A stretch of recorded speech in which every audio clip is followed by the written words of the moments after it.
Mona Patel lost part of a leg after being hit by a drunken driver 30 years ago. She started a support network after realizing she and other amputees were struggling. The San Antonio Amputee Foundation has grown to include education, recreation and support services. San Antonio CN. On a spring day in 1990, Mona Patel was walking to class at Cal Poly University when a drunken driver slammed into her. She was 17. "I flew up about 12 feet, Patel said. And then he pinned me between his car and a metal railing, and that's what smashed my leg and my foot." Patel's body and future were forever altered. Weeks later, when Patel got out of the ICU, she underwent her first amputation. It was the start of 7 years' worth of surgeries in attempts to salvage the rest of her leg. Patel went on to earn a bachelor's and 2 master's degrees, and became a social worker. But along the way, as Patel continued to struggle physically with her disability, she also struggled to find a support group for amputees. In 1997, with the prospect of another amputation, Patel made a promise. "I vowed that once I got back on my feet, I would start one," she said. Today, Patel's non-profit, the San Antonio Amputee Foundation, aims to help amputees rebuild their lives. The group offers peer support, education and recreation opportunities, as well as financial assistance for basic home and car modifications and prosthetic limbs.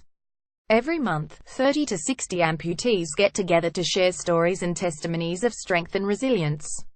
Patel estimates more than 1,100 amputees have attended the meetings. "When somebody becomes an amputee, maneuvering through the system is sometimes just scary," said Patel, a Belloni amputee. "I think the big catalyst of me doing what I do to help the amputee community is because I lived it." Patel also leads health and fitness programs and sponsors amputees to participate in tennis tournaments and endurance climbs. In 2015, led by Patel, a group of amputees climbed to the peak of Mount Kilimanjaro in Tanzania. CNN's Ali Torgan spoke with Patel about her work. Below is an edited version of their conversation. CNN: What was it that inspired you to help others going through similar struggles? Mona Patel: Getting the news that you're going to have to face an amputation is overwhelming. It's scary. The questions are numerous. In 1997, I was getting ready for surgery number 21. I was already married by that time, and I thought to myself, I don't have children yet. If I elect to have my leg amputated, how difficult is pregnancy going to be? How difficult is it going to be to care for my newborns? I found a woman who was an above-thigh amputee and had 4 children after her amputation, and she said that I did everything on my one leg. At her bedside, she had a little crib, a rocking chair, a refrigerator and a bottle warmer. And that is all I needed to hear. She put so much confidence and comfort in my heart. Now, when I'm able to provide peer support to an individual, it's powerful. I'm able to lead by example. If I did it, there's no reason why you can't do it either. CNN: Your non-profit has grown beyond the initial support group. What other resources do you offer? Patel: Welder basic home modifications, safety grab bars in bathrooms, door widening, wheelchair ramps. Welder car modifications. So, if somebody's missing both of their limbs and wants to drive, we'll help them with hand controls. If there's a right foot amputee, we can put a left foot accelerator in, just to promote independence so they can take their kids to school. They can go back to school. They can go back to work.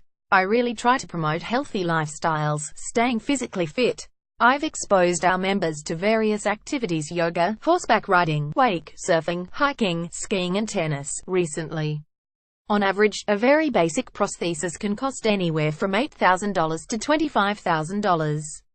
And if somebody doesn't have insurance, a lot of times they just go without a prosthesis because not everybody can afford to buy privately. There are different organizations in the community that I refer our members to. And then we will provide prosthetic limbs to those that have no access to any other options and resources. CNN Today, nearly 30 years later, how do you see the journey as an amputee? Patel: I tell the people that I work with, it may take you a while to figure out the why, but you'll come to know why this has happened to you. 20 years after starting work, I know why this happened to me. It has become my platform professionally, philanthropically, just to embrace the people that come to me. And I hold their hand through as much as they need me to. I have members from over the past 20 years who I still help in different ways. It's like I'm on speed dial. I get to guide them and watch them shine through the things that they never thought I'd ever be able to accomplish. Want to get involved? Check out the San Antonio Amputee Foundation website and see how to help. To donate to the San Antonio Amputee Foundation, click the CrowdRise widget below.